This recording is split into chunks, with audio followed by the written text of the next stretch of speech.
Comienza tu mañana con la luz de la palabra. Esto es Despertando con Cristo, tu espacio diario que alimenta el alma y renueva tu espíritu. Hoy presentamos el tema culpa versus culpabilidad, etimología y descripción, con el maestro Miguel Ángel Mercedes. Muy buenos días y bienvenidos.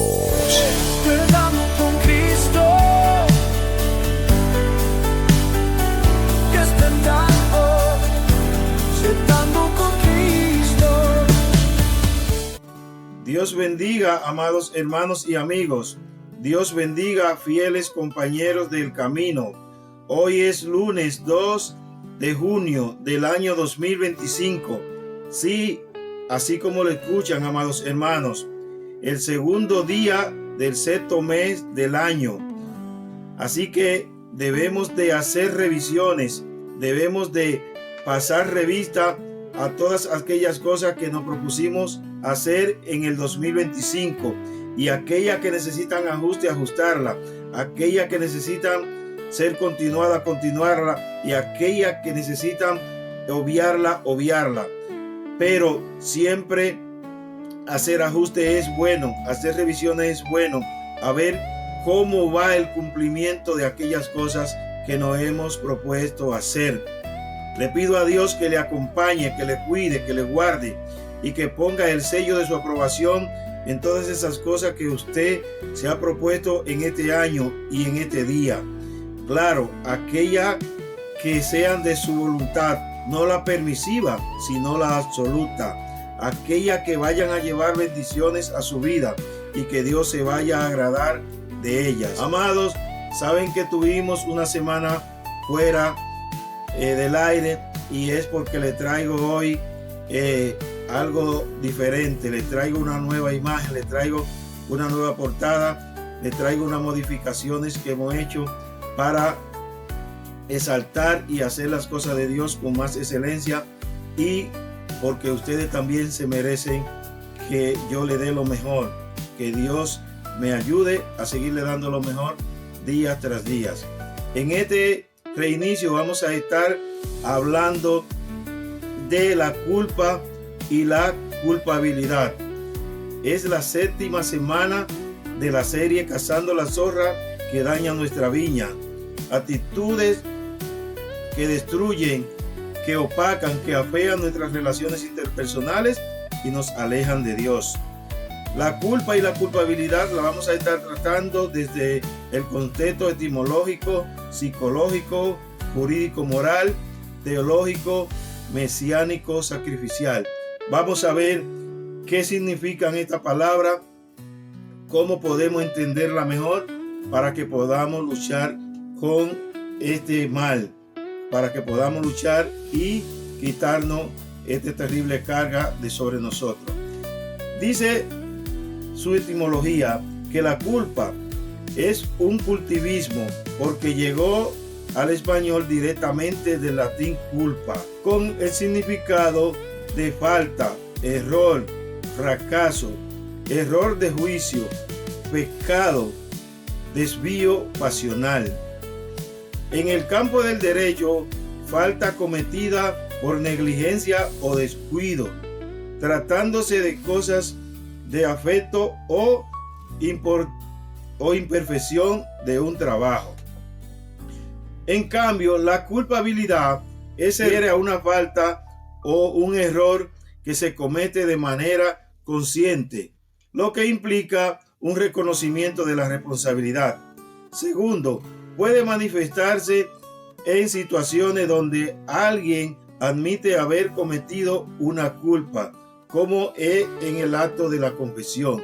Además, la culpa también se relaciona con la responsabilidad que se atribuye a una persona por un evento o resultado negativo, indicando que alguien es el causante de una situación.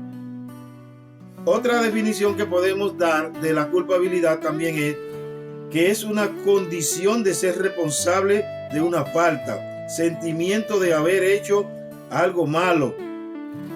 Segundo, reproche que se hace a alguien que le es imputable una actuación contraria a derecho, de manera deliberada o por negligencia, a efecto de la exigencia de responsabilidad. La base bíblica, amados hermanos, que podemos encontrar para hablar de la culpa más ampliamente, la vamos a ver desde la óptica de dos reyes, dos profetas, un salmista y un proverbista.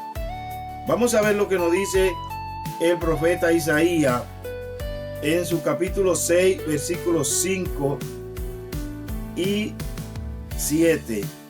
Entonces dije: ay de mí, que soy muerto, porque siendo hombre inmundo de labios y habitando en medio de pueblo que tiene labios inmundos, han visto mis ojos al Rey, Jehová de los ejércitos. Y voló hacia mí uno de los serafines, teniendo en su mano un carbón encendido, tomado del altar con unas tenazas. Y tocando con él sobre mi boca, dijo: he aquí que esto ha tocado tus labios, y es quitada tu culpa, y limpio tu pecado. Aquí vemos, amados, que la culpa tiene dimensiones, es decir, se relaciona directamente con el pecado, también se relaciona con lo moral y con lo ético y con lo legal. Pero, ¿qué sucede? Cuando hablamos de lo que es la culpabilidad, amados, también tenemos que notar que la culpabilidad es el sentimiento que se apodera de la persona después de haber cometido la culpa. Lo vemos en varios pasajes de la palabra de Dios, pero muy específicamente en el Salmo 51. El salmista David, el rey por demás, el mejor y más excelente rey que ha tenido en toda su historia, y creo que será insuperable que aparezca otro como él, el rey David, cuando cometió el pecado con Betsabé, mujer de Uría, dice que se estaba secando, que se estaba estremeciendo, y dice que esa culpabilidad lo estaba consumiendo. Y ahí tenemos el Salmo 51, que durante la semana lo vamos a estar tratando, donde él confiesa y le pide a Dios de manera imperativa que recree en él un espíritu nuevo, porque ya el espíritu se le había ido. Vemos que el proverbista también dice, hablando de lo que es la angustia del pecado, es decir, del consumismo que produce la culpabilidad. En Proverbios 18:14, el espíritu del hombre puede soportar su enfermedad, pero el espíritu quebrantado, ¿quién lo puede sobrellevar? Esto está en la versión de la Biblia de las Américas. Amados, después de haber cometido la culpa, después que una persona se le ha castigado o se le ha impuesto una pena por haber cometido la culpa, queda lo que es la culpabilidad, porque muchas veces la persona que cometen o que se sienten atrapados dentro de la culpabilidad son aquellas personas que no son lo que han hecho. Es decir, en el caso del rey David, David no era un asesino confeso, David no era lo que hizo, versus Saúl sí era lo que hizo, porque Saúl nunca se convirtió. Sin embargo, David sí se convirtió. Y usted dirá, ¿y por qué lo hizo? ¿Y por qué no lo confesó? El contexto de lo que David cometió y en donde lo cometió era un caso totalmente delicado. Sepamos nosotros, amados hermanos y amigos, que estamos hablando de que fue nada más y nada menos que en Israel, ya dada la ley de Moisés, y todo lo que acarreaba ese pecado que David cometió era algo que a él le iba a costar dramáticamente podía hacer hasta su propia vida. ¿Qué hizo Dios? Lo confrontó, lo curó, lo sanó. Y después que Dios lo confrontó, lo curó y lo sanó, entonces Él continuó con lo que es la culpabilidad. Es decir, la culpa era el hecho como tal, es decir, era el hecho concreto. La culpabilidad es el hecho sentimental, es el hecho abstracto, lo que se apodera de ti después de tú haber cometido el pecado o la falta o el delito. Entonces, si tú no te puedes deshacer de esa culpabilidad, te va a secar. Y más adelante vamos a ver todo esto desde el contexto psicológico y también desde el contexto teológico, lo que Jesús hizo en la cruz mediante el sacrificio que llevó a cabo para el perdón de nuestros pecados.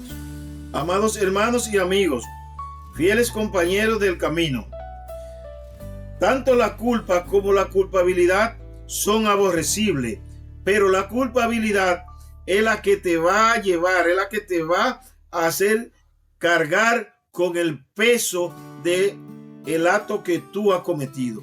Y hasta que tú mismo no te deshagas de esa carga, no va a poder vivir una vida plena. Y si no vive una vida plena, no va a poder obtener las bendiciones que Dios ha preparado para tu vida. Porque nadie que no viva una vida plena, que no viva plenamente en Dios, podrá disfrutar de las bendiciones que Dios tiene para su vida. Así que yo le invito, amados hermanos y amigos, a que después que Dios ha perdonado nuestra culpa, no continuemos nosotros cargando con la culpabilidad de lo que ya Dios nos ha hecho libre. La culpa y la culpabilidad es contrario o diferente en su manera de afección de lo que es el perdón, porque el perdón es de doble vía, pero la culpabilidad es de una sola vía. Es decir, la culpabilidad debe uno autoaplicársela, mientras que el perdón uno lo da y la persona a quien se le da debe recibirlo. La culpabilidad es uno mismo que debe de aplicársela y debe liberarse de ella. Y si Jesús vino y pagó por nosotros, entonces nosotros debemos de aceptar ese perdón y deshacernos de esa culpabilidad. Obvio, si vemos el caso del que estamos hablando, David versus Saúl, David se arrepentía y no volvía a cometer el pecado. Saúl no se arrepentía, sino que continuaba cometiendo los mismos hechos. Vemos nada más y nada menos que en el caso de la persecución de David, él se arrepintió 3 veces y le decía con lágrimas a David que David era mejor que él no debía estarlo persiguiendo y que él entendía que Dios había designado a David para que lo sustituyera en el reinado. Sin embargo, a los 2 o 3 días volvía a activar su ejército y a continuar persiguiendo a David. Es decir, no se arrepentía, Saúl no se arrepentía. En el caso de David sí. Y yo creo que esto es lo que debemos nosotros hacer.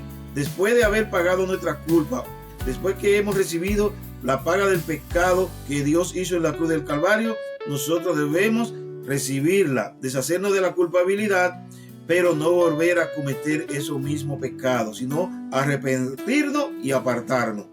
Dios me lo bendiga, Dios me lo guarde. Recuerden suscribirse al canal, darle like y compartirlo para que estos contenidos puedan llegar a más y más personas. Les espero mañana con la continuidad de este tema que va a estar bastante importante. Dios me lo bendiga, Dios me lo guarde y hacia adelante con Cristo. Esto fue Despertando con Cristo. Gracias por acompañarnos en este nuevo amanecer. Si este contenido ha bendecido tu vida, te invitamos a suscribirte a nuestro canal Nutrición Espiritual. Nos encontramos mañana a las 6:30 de la mañana, aquí en Despertando con Cristo.